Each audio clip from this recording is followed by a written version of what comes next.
আসসালামু আলাইকুম। আজ আমি আপনাদের সাথে আলোচনা করব খালি পেটে পানি পান করার উপকারিতা সম্পর্কে।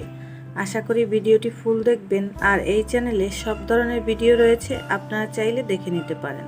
তো চলুন চলে যাই ভিডিওর মূল টপিকে। সকালে উঠে পানি পান করার অভ্যাস আছে অনেকের। এই অভ্যাস ভালো নাকি খারাপ, তবে এর ফলে কি হয় তা বেশিরভাগ মানুষেরই অজানা।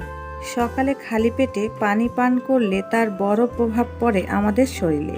চলুন জেনে নেই সকালে খালি পেটে পানি পান করলে কি কি উপকার পেতে পারেন। ওজন কমায়। পানি ও ওজন কমার মধ্যে সম্পর্ক রয়েছে।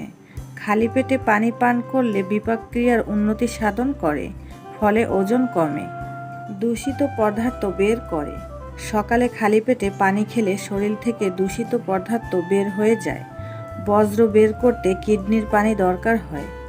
পানি খেলে প্রস্রাবের সঙ্গে বজ্র বের হয়ে যায়। ক্যালোরি কমায়। নাস্তা খাবার আগে পানি পান করলে ক্যালোরি কমাতে সাহায্য করে। পানি পানের কারণে পেট ভরা অনুভব হয়, এতে অতিরিক্ত খাবার গ্রহণ হয় না। সকালে নাস্তা খাওয়ার 30 মিনিট আগে পানি পান করুন।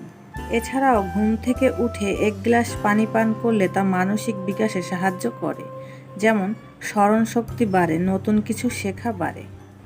হজমে সহায়তা করে। সকালে ঘুম থেকে উঠে হালকা গরম পানি খেলে তা হজমে সাহায্য করবে। গরম পানি খাদ্য উপাদানকে ভাঙতে সাহায্য করে, এভাবে হজম প্রক্রিয়া উন্নতি হয়। রোগ প্রতিরোধ ক্ষমতা বাড়ায়।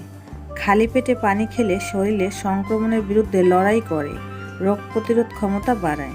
বজ্র ও অন্যান্য ব্যাকটেরিয়া দূর করতে সাহায্য করে পানি, যা থেকে সংক্রমণ ও অসুস্থতা হয়।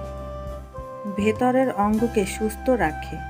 খালি পেটে পানি পান করলে শরীরে অভ্যন্তরের অঙ্গ প্রত্যঙ্গ সুস্থ থাকে। ত্বক উজ্জ্বল করে। সকালে খালি পেটে পানি পান করলে ত্বকের স্বাস্থ্য ভালো থাকে, এতে ব্রণ কমে, ত্বকের শুষ্ক ভাব দূর করে আর্দ্রভাব এনে দেয়। শক্তি যোগায়। সকালে পানি পান করলে তাৎক্ষণিকভাবে শক্তির মাত্রা বাড়ে, কারণ সকালে যদি আপনার শরীর ডিহাইড্রেট থাকে তাহলে আপনি ক্লান্তি বোধ করবেন। সকালে ঘুম থেকে উঠে 4 গ্লাস পানি পান করা দরকার, কিন্তু প্রথম দিকে যদি কঠিন মনে হয় তাহলে 1 গ্লাস পানি দিয়ে শুরু করতে পারেন। ধীরে ধীরে পানির পরিমাণ বাড়ান। তো ভিডিওটি এতটুকুই। আশা করি আমার ভিডিওটি দেখে একটু হলেও উপকৃত হবেন। ভিডিওটি ভালো লাগলে একটি লাইক দিবেন। তো এখানেই শেষ করছি। সবাই ভালো থাকবেন। আল্লাহ হাফেজ।